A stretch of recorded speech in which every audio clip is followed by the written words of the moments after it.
पहले की बात है। अरब देश के एक शहर में दो भाई रहते थे, कासिम और अली बाबा।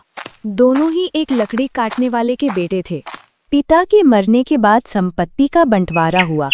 बड़े भाई कासिम ने चालाकी से ज्यादा हिस्सा अपने पास रख लिया और अमीर बन गया। उसके पास बड़ी हवेली, नौकर चाकर और व्यापार था। दूसरी ओर अली बाबा गरीब रह गया।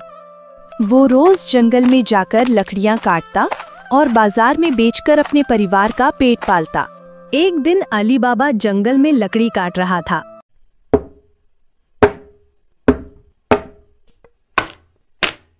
अचानक उसे घोड़ों के टापों की आवाज सुनाई दी। डर के मारे वो पास के एक पेड़ पर चढ़ गया। उसने देखा कि 40 डाकू घोड़ों पर सवार होकर आए। उनके पास तलवारें और खंजर थे। वे बहुत भयानक लग रहे थे। एक बड़े पत्थर के सामने रुके। उनका सरदार पत्थर के पास खड़ा होकर जोर से बोला, खुल जा सिम सिम। जादू की तरह वो पत्थर खिसक गया और सामने एक गुफा का दरवाजा खुल गया। सभी डाकू अंदर गए और उनके जाने के बाद दरवाजा फिर से बंद हो गया। अली बाबा आश्चर्यचकित रह गया। थोड़ी देर बाद डाकू बाहर आए और सरदार ने कहा,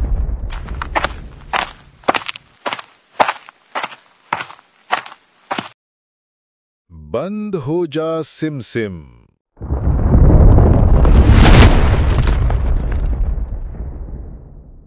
और दरवाजा फिर से बंद हो गया। वे सब घोड़ों पर बैठकर जंगल से चले गए।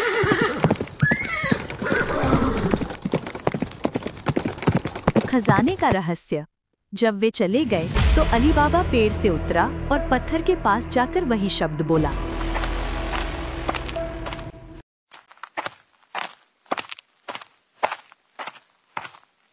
खुल जा सिम सिम।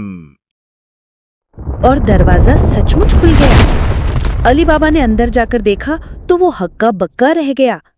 पूरी गुफा सोने, चांदी, हीरे जवाहरात और अनगिनत खजानों से भरी हुई थी। वहां ढेरों थैले और सोने के सिक्के रखे हुए थे। अली बाबा हैरान रह गया। उसने सोचा, इतना खजाना चुरा कर ये डाकू यहाँ छिपाते हैं, लेकिन मैं गरीब हूँ, सिर्फ थोड़ा सा ले जाऊंगा ताकि अपना घर चला सको। वह 2-3 थैले भरकर घर ले आया। भाई की लालच। अली बाबा ने ये रहस्य अपनी पत्नी को बताया। उसने सिक्कों को तौलने के लिए पड़ोस से तराजू मांगा। पड़ोसन औरत कासिम की पत्नी थी। जब उसने तराजू में सिक्कों का निशान देखा तो उसने पति से कहा,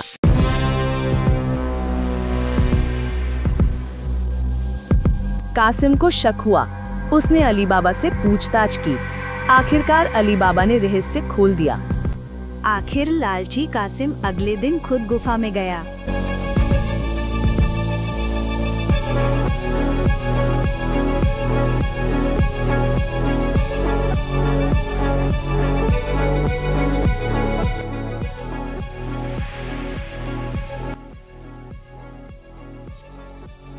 खुल जा सिम सिम।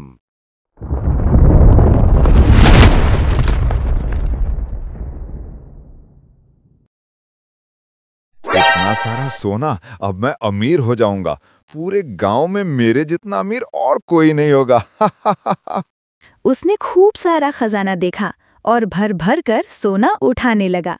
लेकिन जब बाहर निकलना चाहा तो वो जादुई शब्द भूल गया। वो वहां फंस गया। कुछ देर बाद डाकू आए और उसे पकड़ लिया। उन्होंने देखा कि कोई चोर उनके खजाने पर हाथ साफ कर रहा था। उन्होंने उसे तुरंत मार डाला और गुफा में ही छोड़ दिया। जब कासिम घर नहीं लौटा तो अली बाबा उसे ढूंढते ढूंढते गुफा पहुंचा। वहां उसका शव पड़ा था।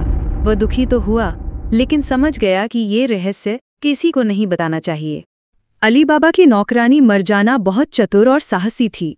उसने कासिम के शव को सही तरीके से दफनाने का इंतजाम किया ताकि किसी को शक न हो। डाकुओं को शक हुआ कि कोई और उनके रहस्य को जानता है। उनके सरदार ने गुप्त जांच की। आखिरकार उन्हें पता चला कि ये रहस्य अली बाबा तक पहुंच चुका है। एक दिन सरदार ने व्यापारी का भेष बनाकर शहर में अली बाबा से दोस्ती की। उसने एक बड़ा घड़ा और कई छोटे छोटे घड़े लेकर उसकी हवेली में जगह मांगी।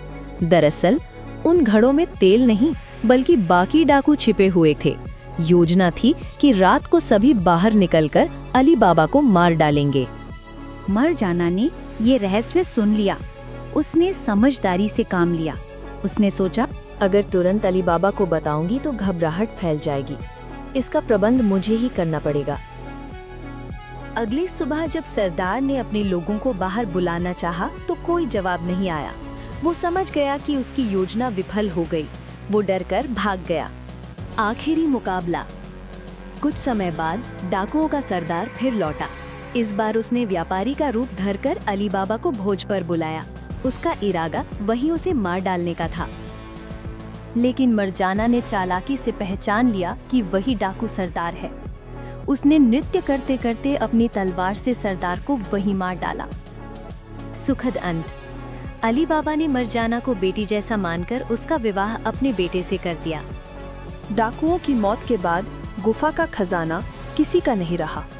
अली बाबा ने उस खजाने का एक हिस्सा गरीबों की मदद में लगाया और ईमानदारी से जीवन बिताया। इस तरह गरीब लकड़हारा अली बाबा समझदारी और मरजाना की बहादुरी से सुरक्षित और संपन्न बन गया। कहानी से शिक्षा। 1. लालच बुरी बला है। कासिम की मौत उसकी लालच की वजह से हुई। 2. समझदारी और साहस सबसे बड़ा धन है। मरजाना की चतुराई ने अली बाबा की जान बचाई।